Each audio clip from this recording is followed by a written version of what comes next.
Thanks for joining us from the Ohio AgNet, the voice you know with the news you trust studio, sponsored by BASF and Veltima Fungicide. Proven #1 for the toughest corn diseases with long-lasting residual when you need to be confident your fungicide will perform. I'm Dusty Sonnenberg reporting. Partly sunny skies outside right now with a temperature of 55 degrees on the barn thermometer. Unfortunately, a chance of sprinkles moving in later this afternoon. Taking a look now at what's making agricultural headlines at OhioAgNet.com, the Ohio Agriculture Council is set to honor the 2026 awardees who have made lasting contributions to Ohio's agriculture industry. This year's inductees include 4 outstanding individuals: John Grimes of Hillsborough, Nancy Patterson of Chesterland, Lawrence L.H. Newcomb of Hilliard, and Sparky Wilnow of Milan, representing a diverse cross-section of Ohio agriculture from education and youth development to production, agribusiness, and public service. In other news, the Ohio Department of Transportation and the Department of Natural Resources are asking the public to report locations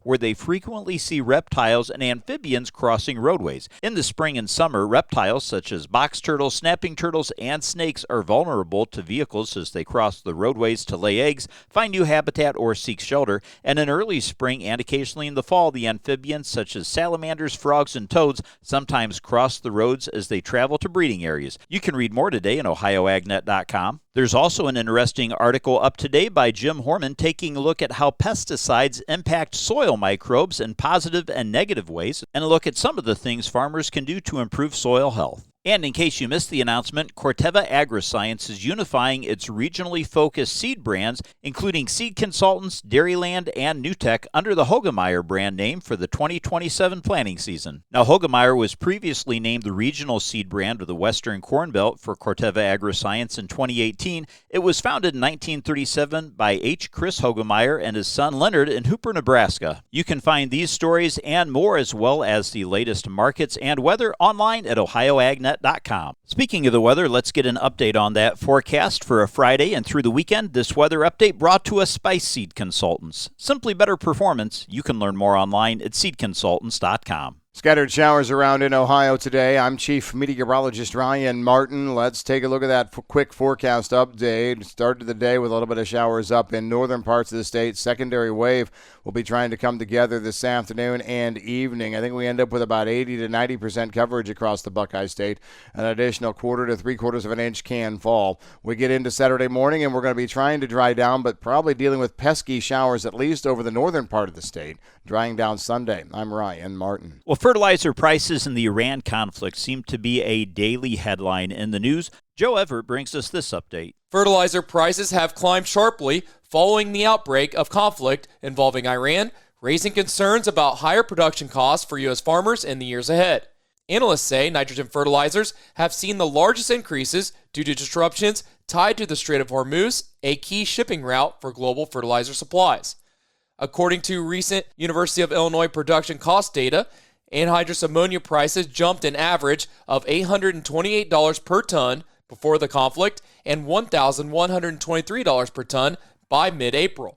Prices for 28% nitrogen solution also surged by 25% during the same period.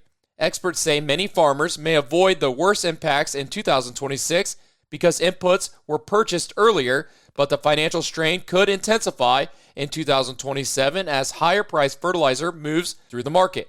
Phosphate and potash prices have remained relatively stable so far, though continued supply disruptions could eventually push those costs even higher as well, adding further uncertainty for crop producers already facing tight margins. Reporting for the Ohio AgNet, I'm Joe Everett. Thanks, Joe. Stay tuned. We'll be back to take a look at your markets after this. Hey farmers, planting season is almost here, and Ohio AgNet wants to bring lunch to your farm. Our Feeding Farmers contest is going statewide, and we'll soon be picking farms across Ohio to receive a visit from the Ohio AgNet and free lunch for your farm family and crew.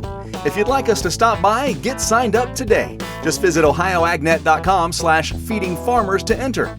Feeding Farmers is brought to you by Ag Revolution, Paradise Energy Solutions, and the Ohio AgNet, the voice you know with the news you trust. Let's take a look at what's impacting the grain markets. Today's market analysis is brought to you by the Louis Dreyfus Company. Excited to bring a brand new soybean crush facility to Upper Sandusky, Ohio. Learn more about marketing your soybeans with LDC at 574-566-2113. Corn futures began today's trade slightly weaker and down for the fourth consecutive day, and traders are bidding their time awaiting Iran's response to the one-page memorandum proposed by the United States to end the conflict. In soybeans, futures are attempting to bounce, halting a 3-day slide, while soy products are also modestly firmer to start, and wheat markets are mostly firmer early today in quiet trade. Paris milling wheat futures are down for the fourth consecutive day after gapping lower earlier in the week. Let's check out the latest action in the Chicago Board of Trade. This market update brought to us by Seed Consultants. Simply better performance. You can learn more online at seedconsultants.com. May corn is trading up 3/4 of a penny at $4.53 1/2 cents.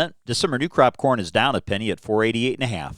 May soybeans are trading up a nickel at $11.82, with November new crop beans up 6.5 cents at $11.80, and wheat for July trading a penny higher, $6.13 1/4 cents. This is the Ohio AgNet.